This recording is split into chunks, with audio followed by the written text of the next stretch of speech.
ধিং সমষ্টিত বেলচা হাতত লৈ উন্নয়নৰ যাত্ৰা আৰম্ভ কৰিলে সমষ্টিৰ নৱনিৰ্বাচিত যুৱ বিধায়ক মেহবুব মুক্তাৰে। ধিং সমষ্টিৰ এক গুৰুত্বপূৰ্ণ আৰু দীৰ্ঘদিনীয়া সমস্যাৰ সমাধানৰ দিশত এক উল্লেখযোগ্য পদক্ষেপ গ্ৰহণ কৰে নৱনিৰ্বাচিত বিধায়কগৰাকীয়ে।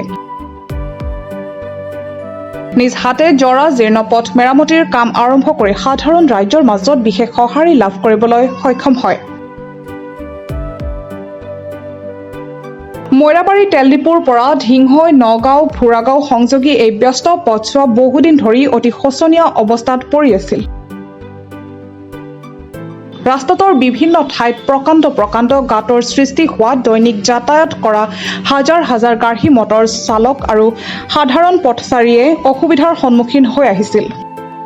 বিশেষকৈ বৰষুণৰ সময়ত পথছোৱা অধিক বিপদজনক হৈ পৰিছিল, যাৰ ফলত প্ৰায় দুৰ্ঘটনাৰ আশংকা বৃদ্ধি পাইছিল।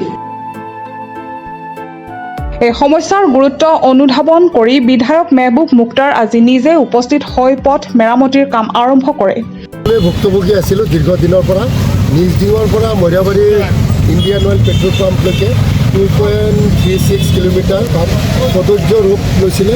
দীৰ্ঘদিন ধৰি এই বাটটো মেৰামতি কৰা হোৱা নাছিলে, কিন্তু এতিয়া আজিৰ পৰা কাম শুভাৰম্ভ হৈছে। মেৰামতিৰ কাম আৰম্ভ হৈছে আজিৰ পৰা।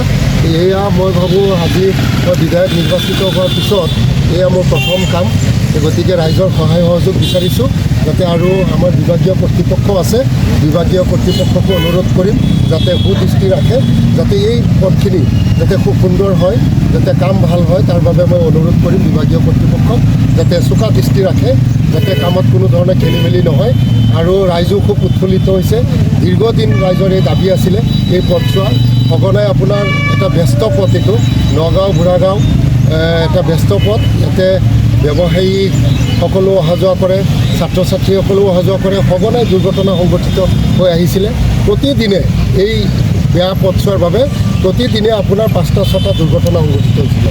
যিহেতু মোৰ ঘৰৰ কাষতে, গতিকে মই গম পাওঁ গোটেই কথাখিনি। এই ক্ষেত্ৰত মই ভাবোঁ যে ৰাইজে এতিয়া অলপ সহযোগ কৰিলে বাট পথটো সুচল হ'ব বুলি মই আশা কৰোঁ। কেৱল নিৰ্দেশ দিয়াই নহয়, তেওঁ নিজ হাতে কামত অংশগ্ৰহণ কৰি এক ইতিবাচক বাৰ্তা প্ৰেৰণ কৰে।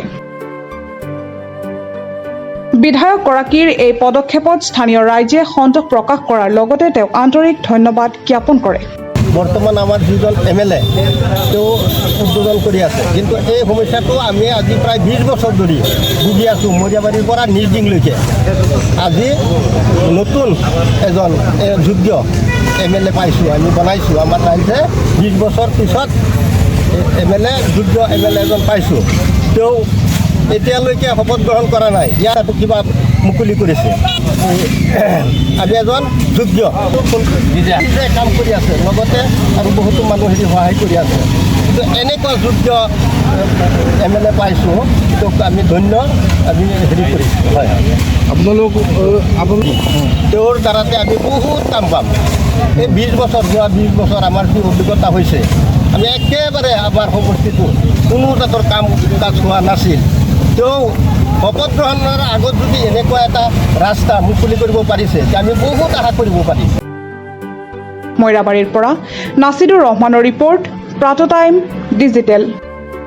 শদিয়াৰ পৰা ধুবুৰীলৈ, বৰাকৰ পৰা ব্ৰহ্মপুত্ৰলৈ সকলোৰে মাজত চিনাকি এটা নাম প্ৰাত টাইম।